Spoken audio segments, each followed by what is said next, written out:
So that you're just starting your Yes. Yeah, okay, great. Sorry, 1 second. Yes. Okay, right. So hello again. Try and make this. Oh, it's so stiff. Just a minute. Oh bother. I managed to make it work before. There we are. I've done it. So. Okay, so the conference aim is to nuance, reverse, and subvert dominant compass migration of. Oh, you can see it. Oh, they can see it there. Oh, all right. Oh, okay. Okay. Then, can everybody see it now? I can't actually see it very well. Okay, all right. So shall I start again? Right, so the conference, as Russell was saying, is aiming to nuance, reverse, and subvert dominant compass migrations. In other words, the way we think about migration in Europe as being either east-west or north or south to north. But actually, what I would like to do in my talk is to consider how, in various ways, migrants all have certain similar features. And there's something about being a migrant, which is the same everywhere, which somehow transcends compass directions. And so if you look at my diagram here, you can see that I'm trying to find that elusive place in the middle, which unites these three kinds of migrants, and indeed, of course, many others. So the idea of the shared migrant identity. What I mean by migranthood here, it's not a word I particularly like, but it is supposed to sort of be a shorter way of saying migrant identity. But with identity, I think we always need to bear in mind that it's our identity that we feel ourselves, but also the identities ascribed to us by others. And this distinction is very important in my presentation. There's migranthood, the way I feel it as a migrant, but the way other people see me. And I think the reason to try and isolate migranthood is precisely because it is one kind of social identity. It's not the same as ethnic identity. Often the two things are conflated. Everybody has lots of different identities, for example, as a woman, as a migrant, as a Romanian, but those are separate identities. And I think by separating out migranthood, it actually helps us to understand how identities combine. So being a Romanian woman migrant is different from being, you know, a male migrant, for example. So it's only when we look at those intersectionalities that we really understand individual migrant experiences. And I think particularly this is true when it's very helpful when we look at Europe, because Europe is so intensely complex. There's so many people moving around in different directions.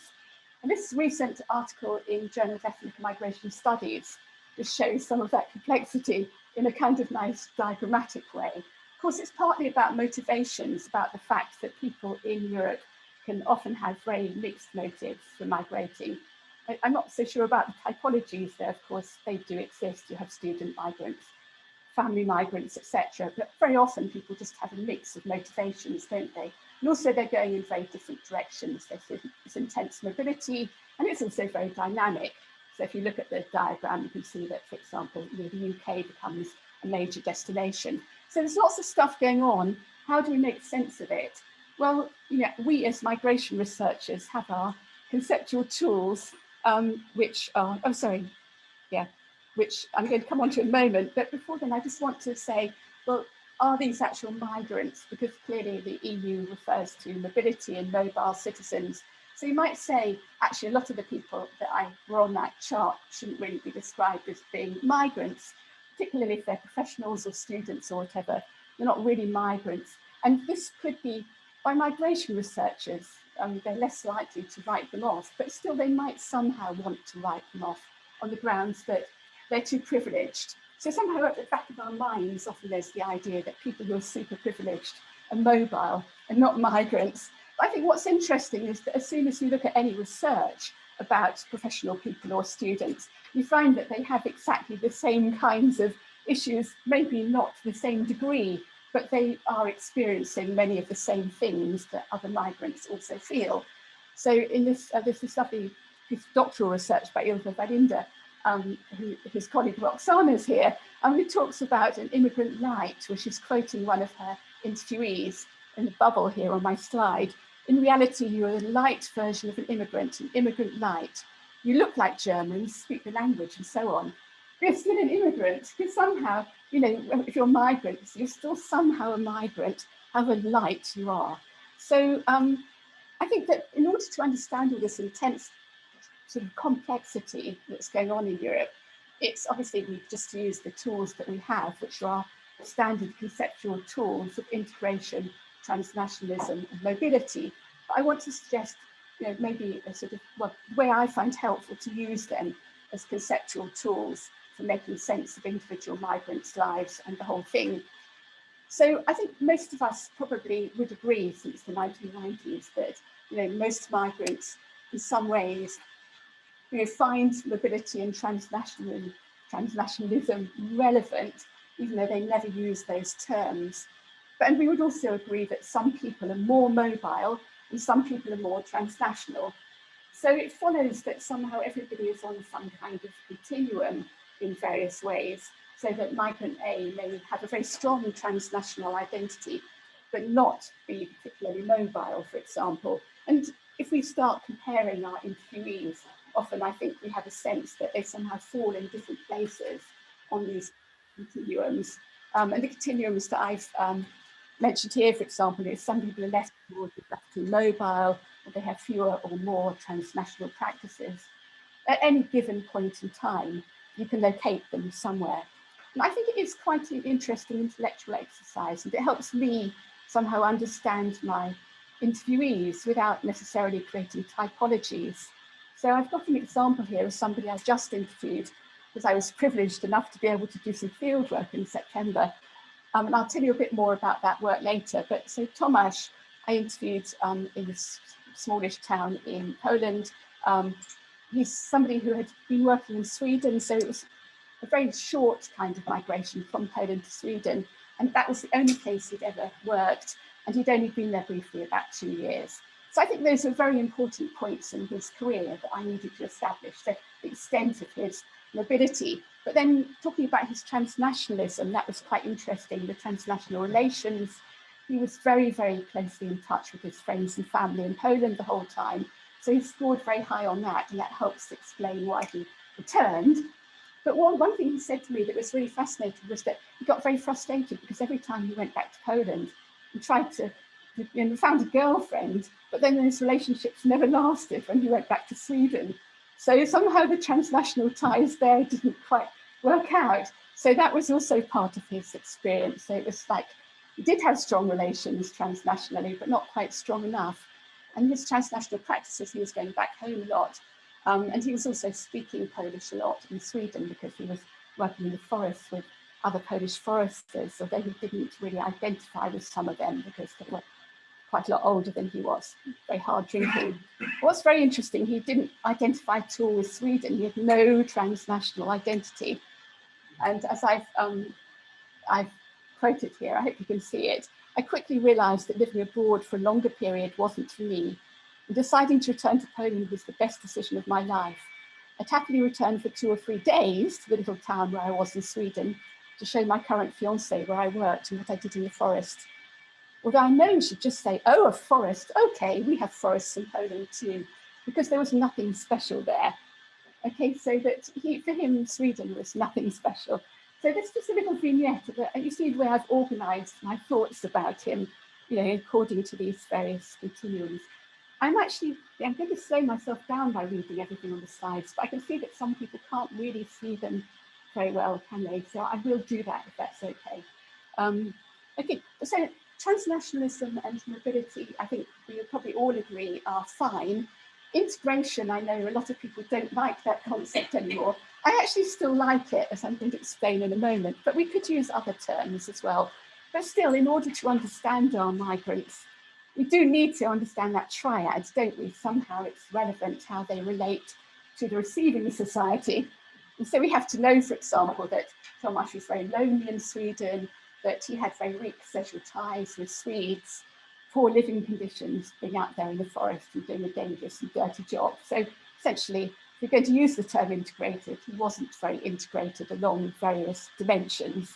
And if we're talking about those dimensions, the way I like to use integration is Edgar and Strang's way, using different domains. So I think it's a shame if you can't see the slides, but if you're not familiar with them, Ager and Strang have this wonderful scheme where they have 10 domains of integration. And so you can integrate it in terms of your job, but maybe not in terms of rights and citizenship or social bonds, for example. So by breaking it down into 10, then that immediately creates at least 10 different continuums. So somebody is well integrated in one way, but not in another. In this presentation, I'm not even going to begin to discuss how one thing relates to another, one continuum relates to another, but just for the purposes of conceptual clarity, we can sort of track how somebody acquires more language, for example. And I think we have to do that because it's so relevant to them. So it's about where people are, how much they have of something. But you can go even further and say, like, well, how much do they need? Or can they do that? So, in order to, to speak a language, well, do they need to speak English like Shakespeare? Clearly they don't. But what's their capacity to get along in everyday life? What is sufficient for them, to use Ager and Strang's term? So, sufficient. Can they do it? And you probably know it's Kaufman's term, motility rather, and then King et al. I think, maybe, I'm not sure, some of the et al. Are probably in this room as well. We talk about easy transnationalism. So the idea that for some people, because of their various kinds of capital, it's sort of easier to be transnational or easier to be integrated or whatever. Some of my earlier work about Poland, people were telling me, well, it's easy to migrate from Poland to Western Europe because you can always come back. They're constantly using the term easy. And so, you can say that, well, an EU migrant maybe is somebody who finds migration easier than some other people. But so it's about people's capacity to be transnational, mobile and integrated. So looking at my next slide just shows, these various continuums, but rephrased, the ability to be geographically mobile, the ability to be frequently mobile, and so on. And so how do we know why somebody ended up at a particular point on a continuum? Well, obviously it's because of their other intersecting identities, like their social class or their life stage, or their various kinds of capital they possess. So everybody has different capacities to do these various things. But I would take the argument a step further, and now I'm not looking at us as researchers, but more from the point of view of migrants. So I would argue that, as I mentioned earlier on, that a migrant, the sort of essence of migranthood, is somebody for whom transnationalism and integration are relevant. And as I say, migrants never say, I'm transnational. Sometimes they might talk about integration, but they are relevant all the same. So a migrant, for example, is somebody who is often drawing comparisons. So they live in that transnational space. They can say, it wasn't like that in Germany. It's different from Germany. Germany and Sweden are different, for example, or Romania. Or, they often, at the back of their mind, or maybe I should say our minds, I'm sure that all or maybe almost all of us are migrants. We can always have those points of comparison, which are our lived experience. So they're not like reading from the book, but they're, when we were somewhere. And I think that this ability to draw comparisons and to draw conclusions from them is very well explored in social remittances literature, because it's probably, many of you know, this whole scholarly literature about social remittances, about the ideas that people pick up abroad and then maybe take back to their countries of origin. And, so that is based on their reflections and their ability to draw comparisons. So they're wiser than stayers. So a migrant is somebody who has that wisdom, the ability to draw comparisons.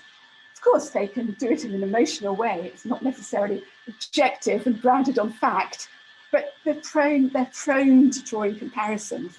Similarly, integration, I think some aspects of integration are relevant for everybody. For example, language. I think in a way it's a bit of a shame that a lot of migration language research is done by linguisticians and not by us, who are sociologists or whatever we are, political scientists, etc. Maybe there are some linguisticians in this group, but they are a bit separate. But they shouldn't be, because of course, for every single migrant, there are various linguistic obstacles, and even people working in universities sometimes feel frustrated that they can't, their written English, for example, is not quite as good as that of the native speakers. So whatever level you're at, language is bound to be a salient thing if you're a migrant. So that is an aspect of integration. And people, it is a process, you know, as people pick up, they begin to understand a Glasgow accent or whatever it might be. So that if it is that kind of, you know, people are on these various trajectories, of course, there is also the possibility that they might in the end lose their migranthood. And I think that that's also an important thing to consider. So people often assume that, you know, as somebody integrates and then maybe eventually they become a citizen, so they stop being a migrant. And clearly for those immigrants like Swedish professionals in Germany, it is quicker to get to that point where they could more or less assimilate. But I think how they feel about being a migrant depends on how they feel about transnationalism and their sort of mobility as well. So if somebody stays in the receiving country for a long time and they stop even really thinking about the sending country very much and they're not really in touch with people back there, then they do more or less stop feeling like a migrant, don't they? After a while, they will. So, you know, you can lose your sense of migranthood, and many people do. That's not the end of the story. There's a kind of but at the end of my slide here. And of course, the but concerns the ascribed identities, because migranthood is not just what the migrant experiences and is, but what other people think. So now I want to talk about that a little bit. Okay, so ascribed identities. So I've argued that a migrant, their sense of identity as a migrant is about the sort of feeling of having that kind of transnational social space, being mobile to some extent, integrating in various ways. That's how you feel as a migrant. But of course, the people around you have their own assumptions about what a migrant is like, what a migrant identity is. And those assumptions may be completely different and they have to be taken into account. So there are all these stereotypes in the receiving society, well, and also in sending societies about migrants. So migrant has to somehow deal with that other people are ascribing identities to them. Well, how do they do it? I was thinking about this and I thought, well, you know, it's quite fascinating the way there are quite opposite things going on.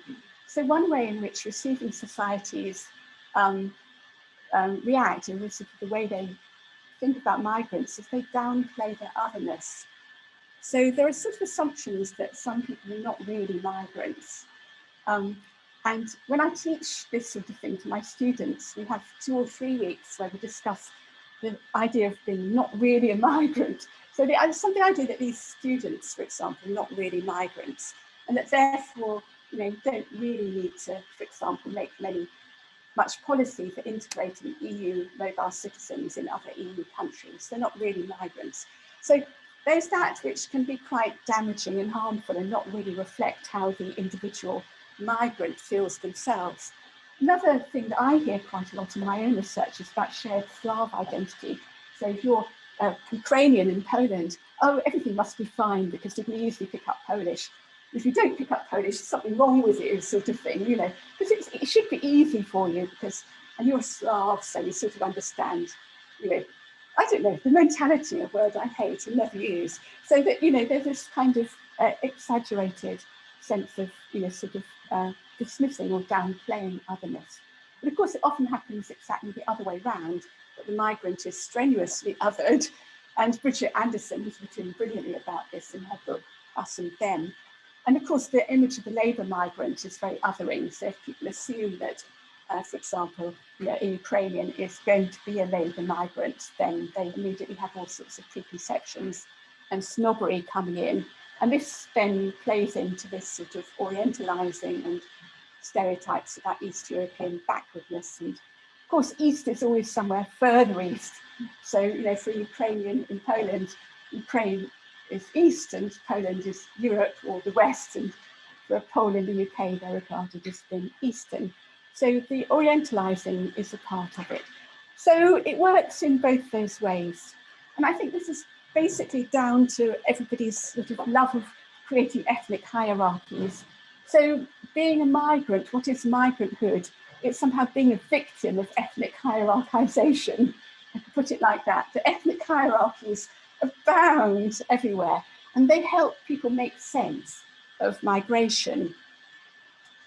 I've got a quotation which I shall read aloud from somebody I interviewed on a market square in Poland, which is illustrated on my slide. Again, so she was, I guess the fact that I was talking to her in a cafe made her think about situations with cafes. Okay, so she said what was not surprising. She was Polish, a return migrant. She said, I think people have warmer feelings towards the West than the East. That's my impression. I see how Polish people behave. If they're out and about and hear somebody speaking Ukrainian, they look quite offended. But if some people are sitting having a conversation in English, then they look at them with interest. So anyway, but I think at the same time, obviously hierarchies are not set in stone, although people who write about them point out that often Muslims of various kinds are often at the bottom quite, all the time.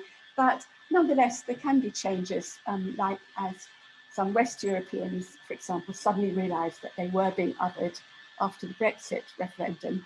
And I've got some Polish data here on my screen, which is from various Polish surveys, just showing that they do change over time. And that so people's like or dislike of various groups, like Jewish people or Germans or whatever, does change. It can change. It's not set in stone. So that's like one side of it. The poor migrant has to reckon with views of people in the receiving society. But what about their co-nationals? Because the co-nationals also have views about what a migrant is, and they also ascribe identities, and they also have to be reckoned with. So the migrant has to think about the co-nationals in two quite different places, back in the sending country and in the receiving country. Now, that doesn't apply to everybody. Not everybody associates with co-nationals when they're abroad, but for many people, it is a point of reference. So how those people think about you as a migrant is quite important. And to take just another Polish example, it seems to be common, particularly among young people in Poland today, to refer to somebody who stays in Poland as a patriot. So being patriotic is equated with not migrating. Okay, so this is something fairly new actually, but it's something you have to reckon with as a Polish migrant, that there is that in the sort of culture, as it were, among some young people in Poland. Well, is the sending country really important? Well, if you read a lot of the original sort of transnationalism literature, like Peggy Levitt, for example, clearly it is very, very important. And those people in the Dominican Republic were exerting a lot of social control over the transnational villages in Boston. And of course, we know that around the world, there are hometown associations and very strong sense among migrants abroad collectively that they ought to have some input into the sending societies. There is quite a lot of social control, as I said, social pressure coming from those sending societies. But what's quite interesting if you look at EU migration, and also I found Ukrainian migration to Poland, is that sense of social control and connection and collective responsibility is really diluted, and often it's not there at all. And for doing interviews with migrants from Poland and Ukraine, and for ages, like 15 years or whatever, I have a strong feeling that for most people, migration is a kind of family or individual project. And it's not a project where you have really set duties towards your community or whatever, your village or whatever, back in the origin country.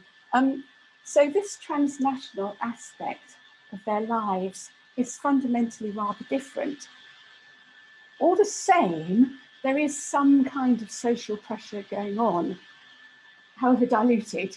I won't say more about that now, but in my 2018 book, I do say a bit more about it. It's harder to put your finger on, but it's there. Particularly if you go back and forward, back to the sending country.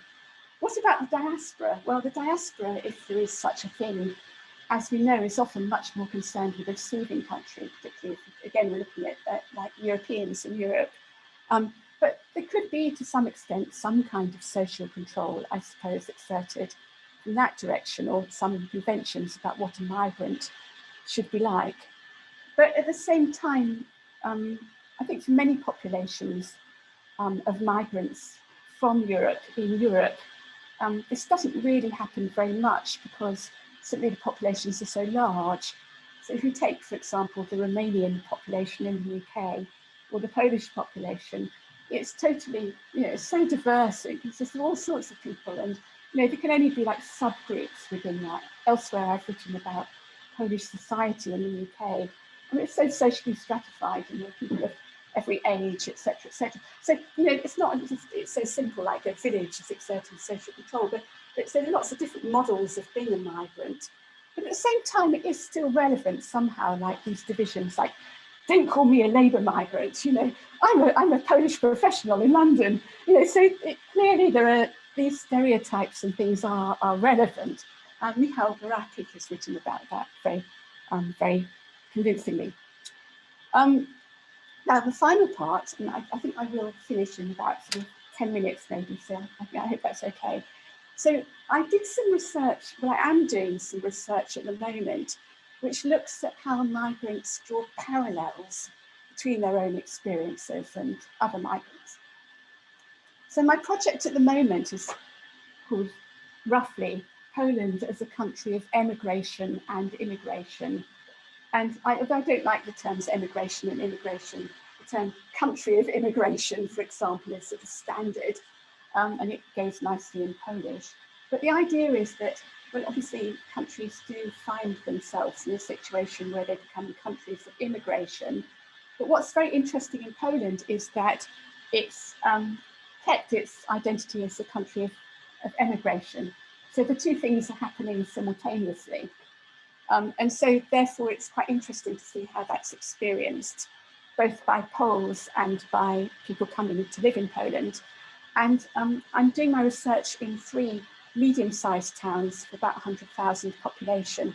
Płock, where I did my research before the pandemic, Kalisz, where I started in September and I'm going back on Saturday, and then Piła, where I will be next year.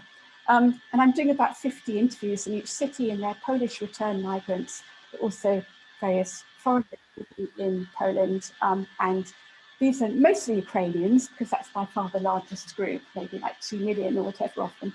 But then also people from everywhere, like Venezuela and Taiwan and Australia and lots of different places, and Belarus, etc. So that's my project.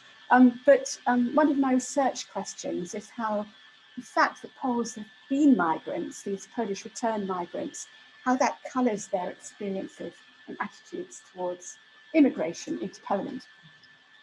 And the interviewees know what the topic of my research is. So in a way, they're sort of expecting, I suppose, to draw parallels, but I don't ask them questions that ask for parallels. So I mean, we're talking about something else. Like I'm talking to Tomasz about his experiences in Sweden, and he pops up with something about Ukrainians, as you will see. But I suppose he's thinking about it because he knows I'm interested in Ukrainians.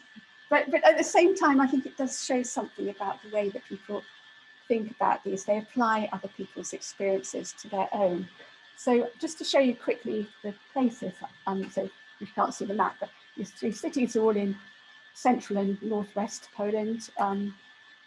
So the first quotation is sort of illustrating the fact that in some sort of subtle way, you always expect to feel conspicuous and therefore possibly vulnerable, people looking down at you. There's somebody I interviewed called Janusz.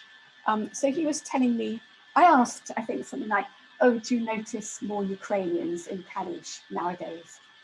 And he said, when I happen to notice people speaking Ukrainian in the shops, then I always think about how I was in Ireland and used to do my shopping in Aldi.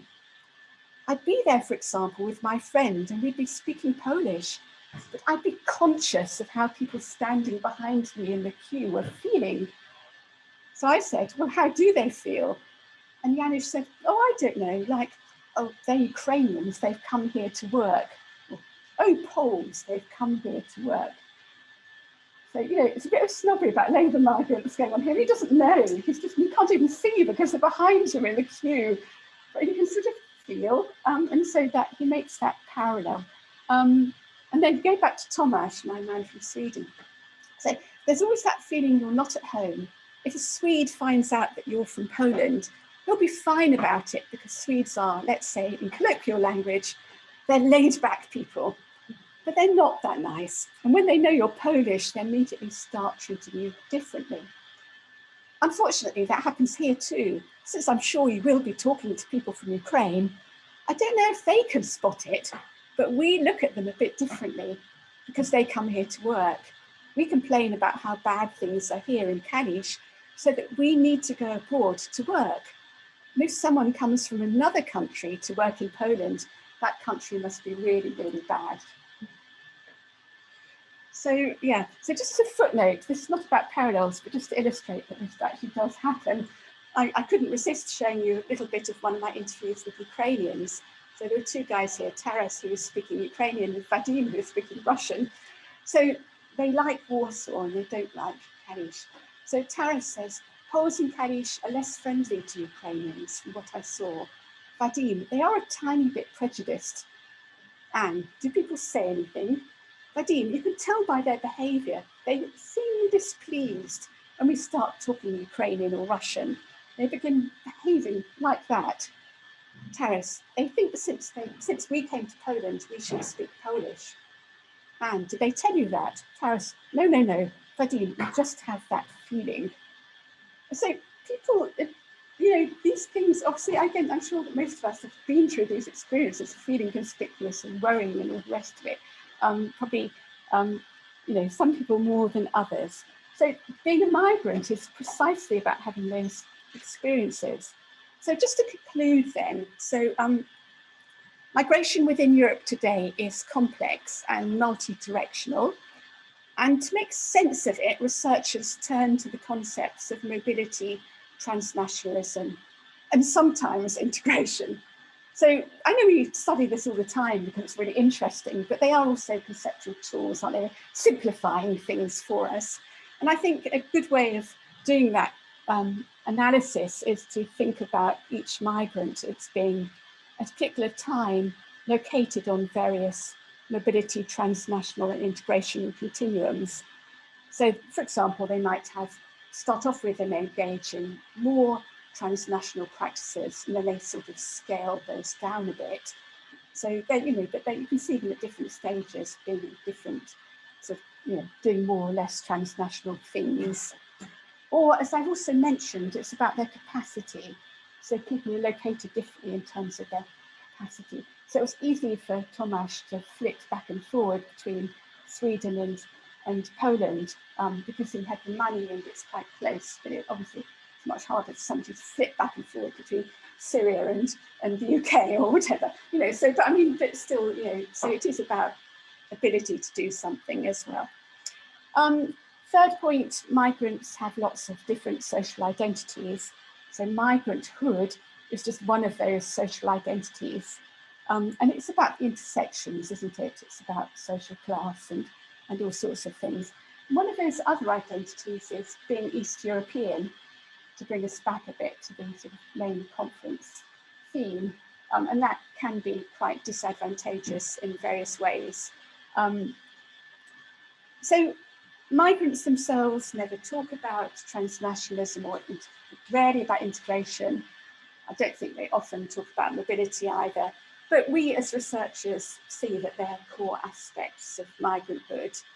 And the migrant, although not using the terms, you know, is often thinking in these ways, like they're sort of making comparisons between country A and country B, or planning a return visit, or whatever it might be, worrying about their language. So they're preoccupied with these things, and after a while, they stop being preoccupied quite often after many years, and they, as far as they're concerned, they may no longer really be a migrant.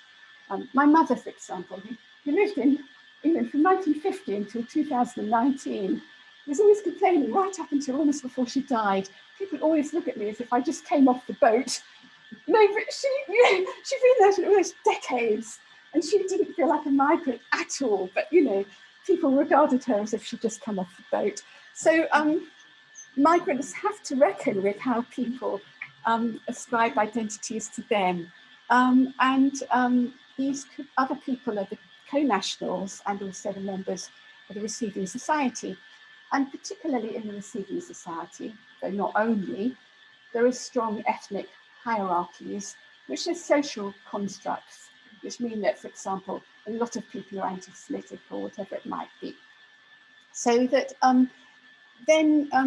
these ethnic hierarchies then sort of intersect with migrant hierarchies, so that, for example, some groups of people, including, unfortunately, a lot of people from Eastern Europe, are then sort of assumed to be low-skilled labour migrants. So I think the orientalising is an important part of the story. And I'm not saying we should not use compass directions. It's just that in my talk today, I've been trying to look at what actually is common between migrants, what's shared. And that's the end, luckily. Thank you very much.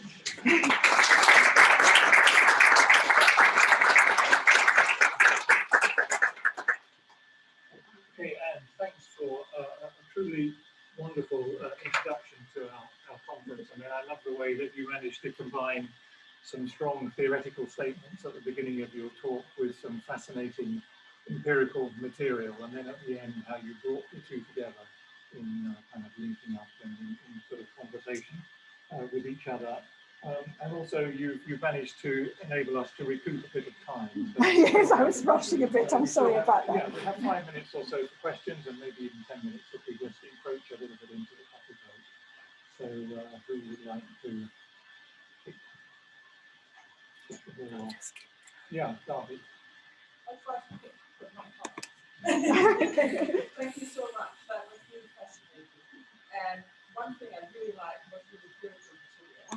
And I couldn't help notice that twice you used feeling. Yes. Yes. So this thing about, you were having this example of two young men standing in a queue, and then they had this feeling that people standing behind them. How do you do this analytically? Because I mean, it's a really, really interesting thing about people feel more than they can see. I mean, they cannot validate that. No. But they still have the feeling. And I think this is really central. To what is going on here. Yes. It would be really interesting to do some research, wouldn't it, to actually investigate those sorts of situations. I'm not quite sure how you would do it. Partisan observation can give you some impressions, but you have to interview the people afterwards and get their honest. I'm not sure that we could actually say for sure that this was going on.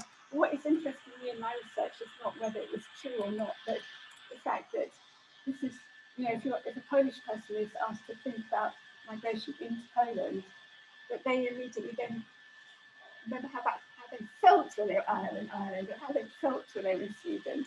So it's not like they're sort of then coming out, because there are different levels, aren't there? Because like some, part of our conversations was about labour markets, for example, obviously.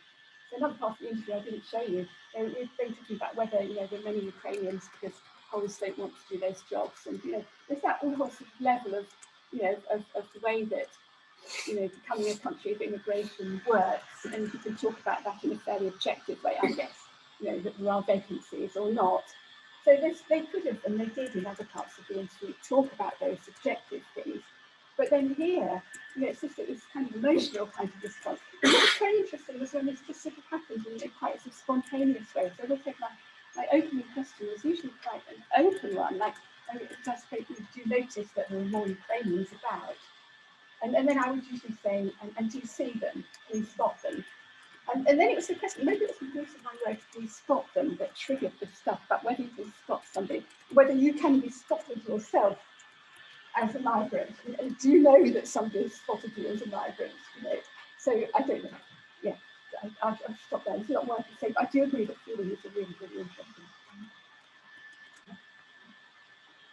Yes, I was we are for the DJ project, the sister project. So because I had exactly the same thoughts when you were talking about that, and my first thought was, oh, perhaps we're dealing with trauma here. Yeah. So,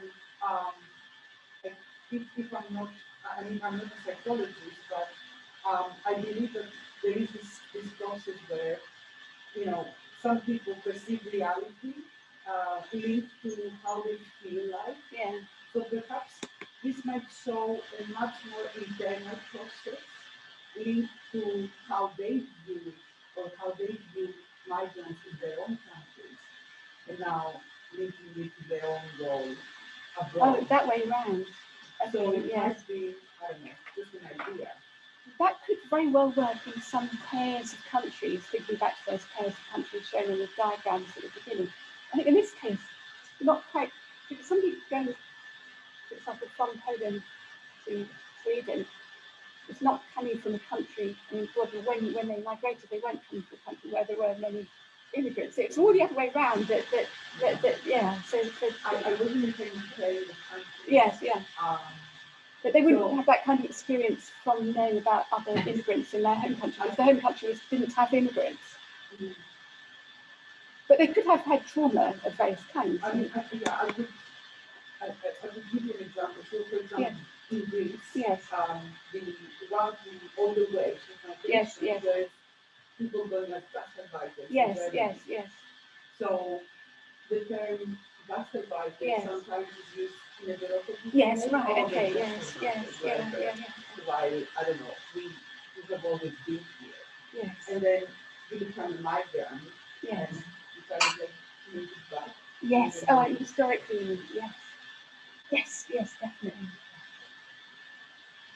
Yeah. We've done a look at Universtity of Sussex. Thank you so much for that. I really enjoyed it. And I want to come back to the concepts, in particular, transnationality and integration, which in policy terms are usually held up as conflicting.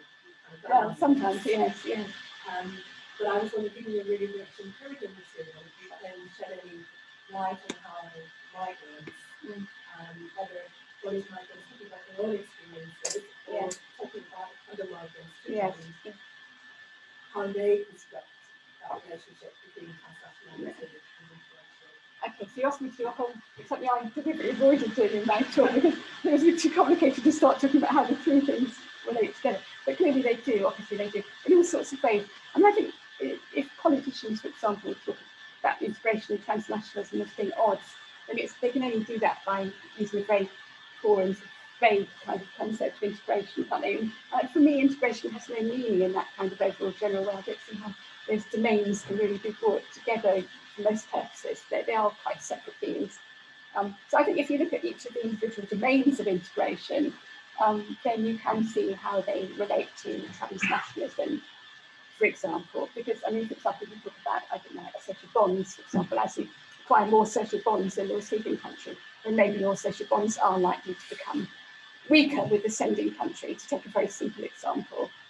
So clearly there can be a kind of inverse relationship in some cases, but in other cases they can just get stronger, I guess. Some people can just feel that, something is sort of more, they can feel more at home, for example, in the receiving country, because they've got their family there and they feel more settled because, there are lots of ways in which the two things can combine.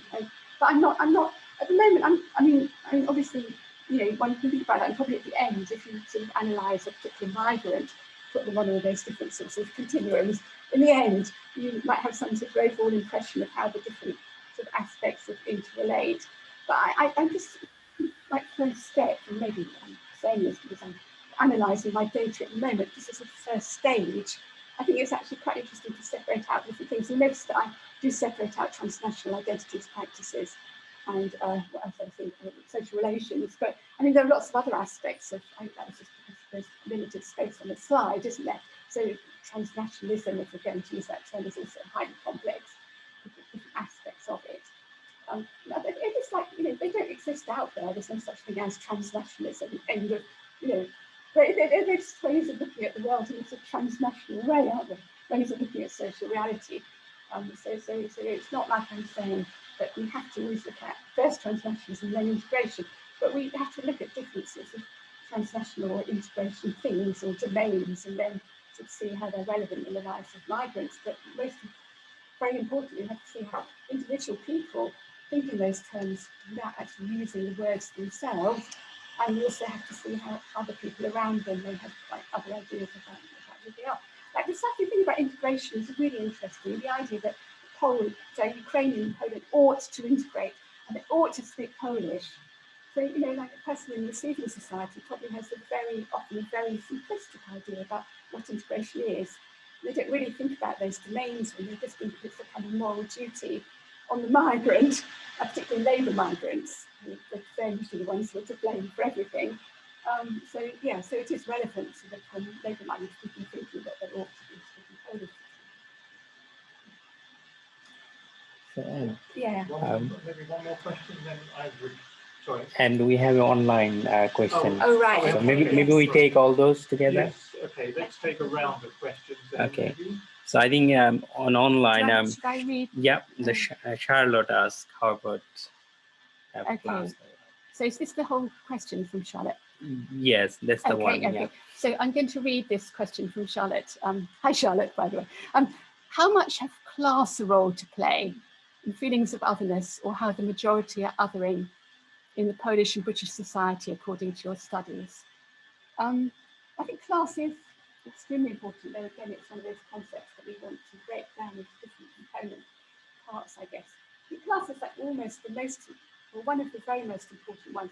I was talking about like the difference between professional migrants and labour migrants, for example, the idea that there were migrants light who are more privileged and have an integration head start. So I think maybe that's where I think this idea of an integration head start is very important. There's some people who are so privileged by owning various kinds of capital, social, economic, cultural, whatever, when they come to a new country, that somehow integration is much easier for them, and they're further along that kind of spectrum, whatever. So I think that, and then it's easier for them to be accepted as well. So I think class is quite fundamental, really. But whether it's more or less important than other identities, I wouldn't like to say. I think another thing which is very important is because the whole thing about the hierarchisation is fascinating, isn't it? So it's like the social class stratification and the ethnic hierarchisation sort of, you know, they intersect, don't they? And so do the skills hierarchies. So those three hierarchies are all there sort of working together, somehow reinforcing each other. And in the minds of everybody involved. So like the co-nationals are also very conscious of class, as I was saying, as was illustrated very well, for example, reference to like certain like Polish people in the UK who like look down on Polish labour migrants. Yeah, does that answer your question? I could say a lot, Charlotte, but I'm sorry, that's just a very quick answer. Thank you. Jonas from Leiden University. Very interesting presentation. I have one thought that occurred to me when you, if I understood correctly, the concept of migranthood. What you saw essential was the relevance of transnationality and integration to the person. I'll share a brief anecdote about a friend who a few years ago had a very peculiar, who was a graphic designer who was hired by a company in the United States. He never visited the United States, but he was like working remotely already before the Corona period, but had constant meetings with people who got to know Americans in this company, but he was never even there. He expressed to me that he felt really strange that he was somehow like mentally somewhere else all the time. Yeah. So my thought was there that how far are you going to go with this? Is the like actual physical movement of human bodies through space relevant at all in that? No, you're right, of course, with the space in between. So if like I was talking about, the sending and the receiving society, but then social media is neither or both, isn't it? And the social pressure is often coming from social media. Yeah. And also all sorts of people's aspects of people's lives. Lost in that, this here or there, but it turns out it weren't anywhere, it's just electronically it happened to it. And you ask where their friends are, they're here or there, they're on other continents and they're just all virtual friends. So I agree, it's extraordinarily complex. There's one person I asked, like, where they met, there was a couple I was interviewing together. It turned out they met on the internet. I Germany. No, we met on the internet. Okay, I think on that happy thought, we'll close off and I'll hold my question back in the interest of time. If you wander to the back of the room, there's some nice smells of croissant and Danish pastries wafting from the back of the room, and there's tea and coffee. So we'll have our coffee break now and close with a vote of thanks to Anne for a truly wonderful keynote. Gave us lots of things to think about, which I'm sure will resonate through the discussions that we'll have over the next 2 days. So thank you very much, Anne.